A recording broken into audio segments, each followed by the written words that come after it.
Good evening, beloveds, because it is evening.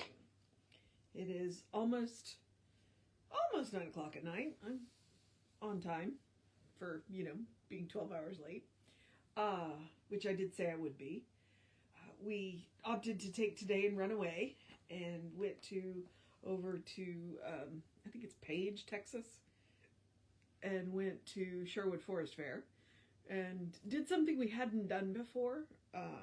Because a lot of the shows that we had seen weren't there. Some of the newer shows didn't seem interesting. We don't need more stuff, although I didn't end up buying a few things. Support local artists. And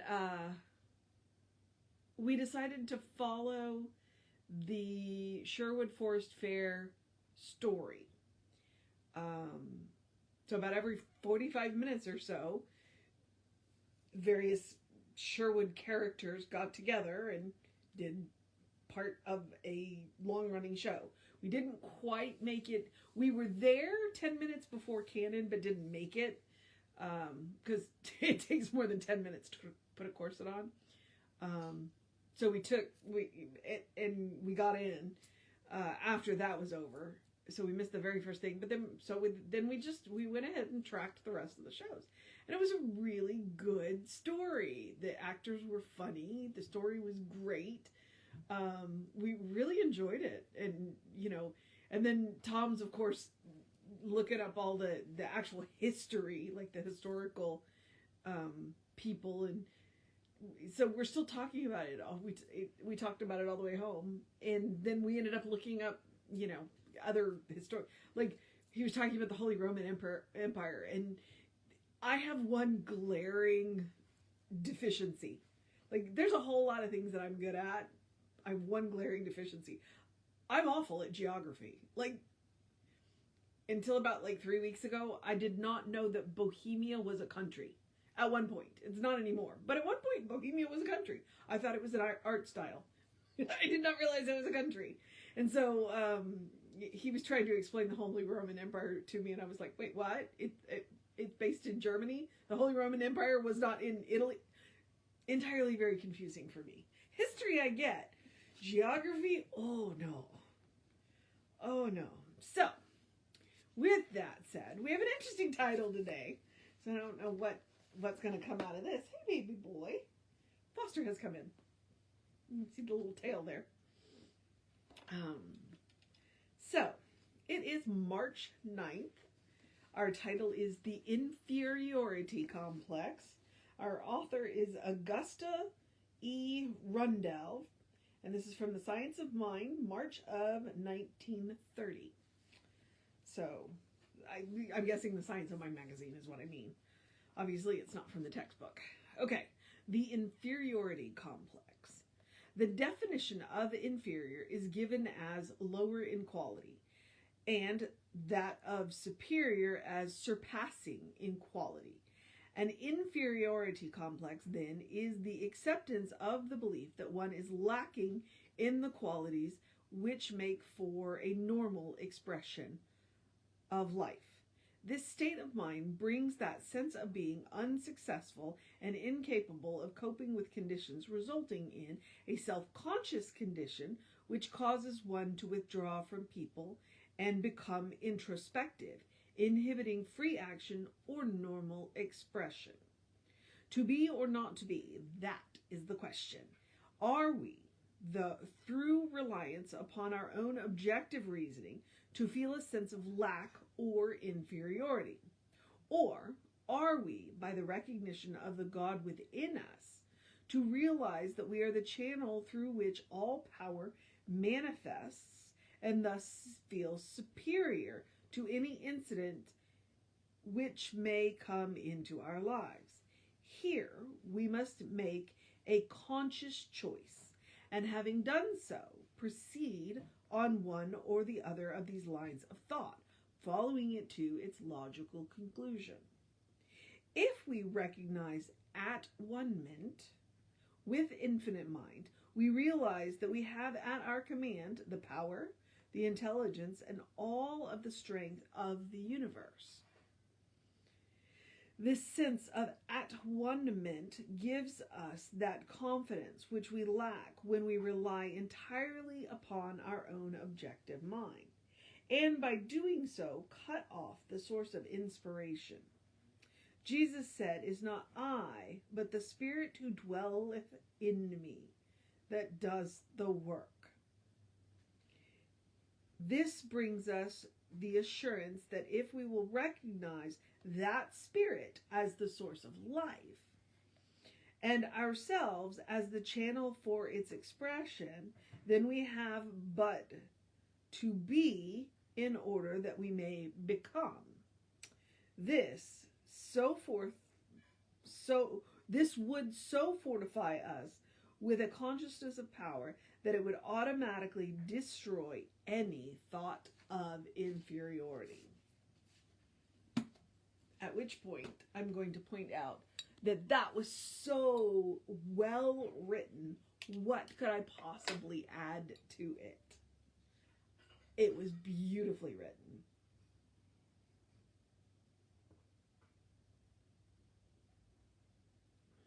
Beautifully written.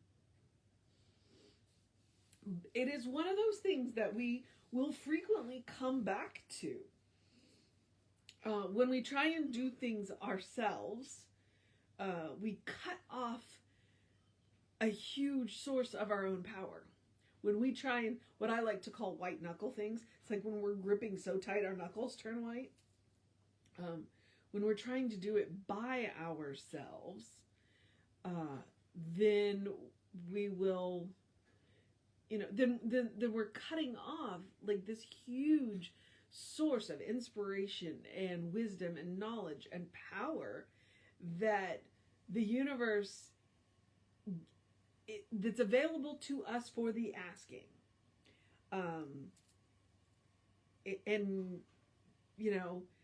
But we get stubborn and we want to do it all by ourselves, and then we wonder why our life looks the way it does. So, it's like we don't even have to have an inferiority complex. We just have to have this idea of, I'm the only one that can do it. Nobody else can handle this but me. And then we just cut ourselves completely off. And it's just like, wait, what? And so then we want to go back to that at-one-ment, which the way I keep saying it is atonement. But there's nothing to atone for. What we are doing is recognizing that we are at one with the Spirit, which then can allow all this amazingness to come into our life if we're willing. So there's no need to have an inferiority complex, nor do we want to have a superiority complex. What we want to do is just recognize that we are one with everything, which is a terrible joke. What did the Buddhists say to the hot dog vendor? Make me one with everything. So that's just it. That's just it. When we recognize that there is one, and that we are a part of that one, and through that one, anything is possible. So if anything is possible through that one, then that means that anything can be possible through us when we are consciously connected to that one. And that's why she said we have to make a conscious choice. We can make a conscious choice to feel inferior. We can make a conscious choice to feel superior. We can, what did she say the definition of superior was? Surpassing quality. We can make that choice. We don't ever want to say that we're superior to anybody else, but we are of surpassing quality because we are of God's stuff. We are made of God's stuff. That's one of the things that I like to lean into. It's like, you know what? Look around you. It's all God's stuff. It's all God's stuff. And and it should rock you back on your heels. And it should take you by surprise. You should go, wait. It's all God's stuff? All God's stuff. Including you. You are a beloved expression of the divine. There is no need for you to feel inferior. And if you do feel inferior, then that's your work to do. That's yours to heal. That's you. It's yours to come to that conscious connection with the source of your own being. To recognize that at-one-ment. That at-one-ment. All right. I am worn out. And it is time change tonight. So I am going to go and do the last couple of things that I need to do so that I can go to bed, so that I can get up and go to the gym, and then, go to church. Reverend Jesse is back, so that'll be all to the good. I thoroughly loved doing the last 2 weekends. I hope you enjoyed the last 2 weekends. But I saw the title for this weekend and I was like, nope, you got to heal up fast and come back for that one because I don't want to do it. I don't want to do this one. So, but, there we are. So I'm just going to remind you a couple of things. One, that we are Creative Life Spiritual Center, Creative Life Spark, and I'm the running Rev Ryan on the social medias that I am on. So I want to encourage you to go and like and subscribe to all of our social medias. We try and put up light, bright, funny, enlightening, helpful content for you, so that to kick you off and get you going, so that you don't have an inferiority complex. I want to remind you, my favorite Ernest Holmes quote is, open the windows of your soul, allow the breath of heaven to remind you do live in heaven right here, right now. It's all around us all the time.